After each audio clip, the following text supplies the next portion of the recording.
اس سلسلہ میں رسول اللہ صلی اللہ تعالی علیہ وسلم کا یہ فرمان کہ آپ نے اپنی امت کو زندگی گزارنے کا جو درس دیا ہے کہ کس انداز میں زندگی بسر کرنی ہے،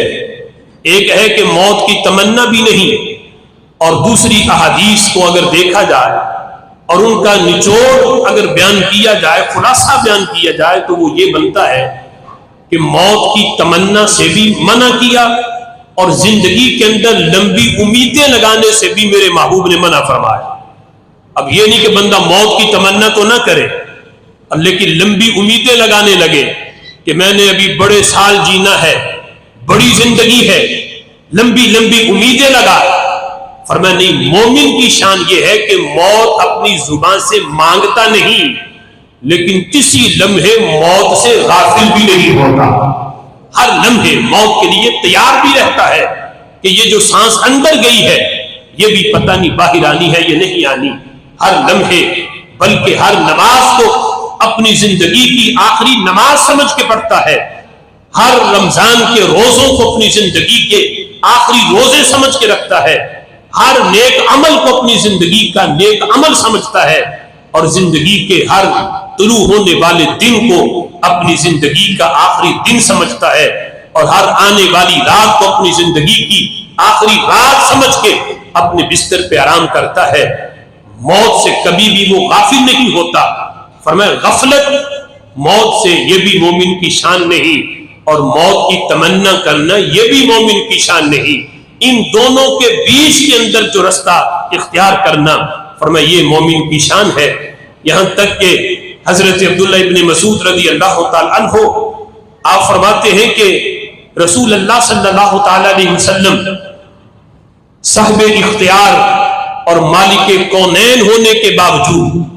آپ کھجور کے پتوں کی بنی ہوئی چٹائی پہ حضور آرام کرتے، اور جب آرام کر کے حضور اٹھتے تو ہم آپ کے نرم و نازک بدن پہ دیکھتے کہ چٹائی کے نشان پڑ جاتے۔ تو حضرت عبداللہ ابن مسعود رضی اللہ تعالیٰ عنہ نے ایک دن وہ نشان دیکھ کے عرض کی کہ محبوب آپ کے لیے آرام کرنے کے لیے نرم بستر نہ بنا دے، وہ نرم بستر پہ آپ آرام کریں تاکہ آپ کے نرم و نازک بدن پہ جو چٹائی کے نشانات ہیں اس سے آپ کو تکلیف نہ پہنچے۔ تو نبی پاک علیہ الصلوۃ والسلام آپ فرمانے لگے مالی والدنیا، اے عبداللہ ابن مسعود میرا دنیا کے ساتھ کیا تعلق، میرا دنیا سے کیا رشتہ، میرا دنیا سے کیا تعلق؟ فرمایا ما انا والدنیا الا کراکب استظل تحت الشجرہ، فرمایا میرا دنیا سے تعلق صرف اتنا ہے جس طرح کوئی مسافر سفر کر رہا ہو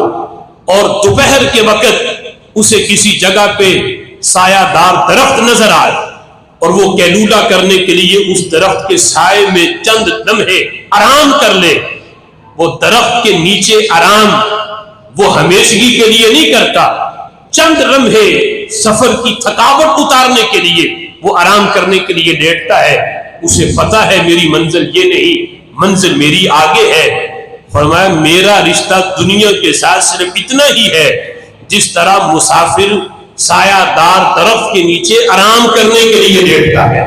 اس کے سائے میں۔ مالی والدنیا، نبیوں کے سردار اور معصوم، اور وہ نبی کے جن کے صدقے اللہ نے اگلوں پچھلوں کے گناہ معاف فرما دیے، ان کا دنیا کے ساتھ اس قدر بے رغبتی، اور ہم دیکھیں کہ کتنی لمبی امیدیں ہیں، اگلے دن کا پتہ نہیں لیکن پلاننگ اگلے 50 سال کی ہوئی ہے۔ یہ بھی مومن کی شان نہیں۔ مومن نہ لمبی امیدیں لگاتا ہے، نہ اسے زندگی کے اوپر اتنا حریص ہوتا ہے، ہر وقت وہ اپنے اگلے گھر کی تیاری میں مصروف ہوتا ہے، وہ دنیا کو مسافر خانہ سمجھتا ہے۔ یہ انداز رسول اللہ صلی اللہ تعالی علیہ وسلم نے دیا۔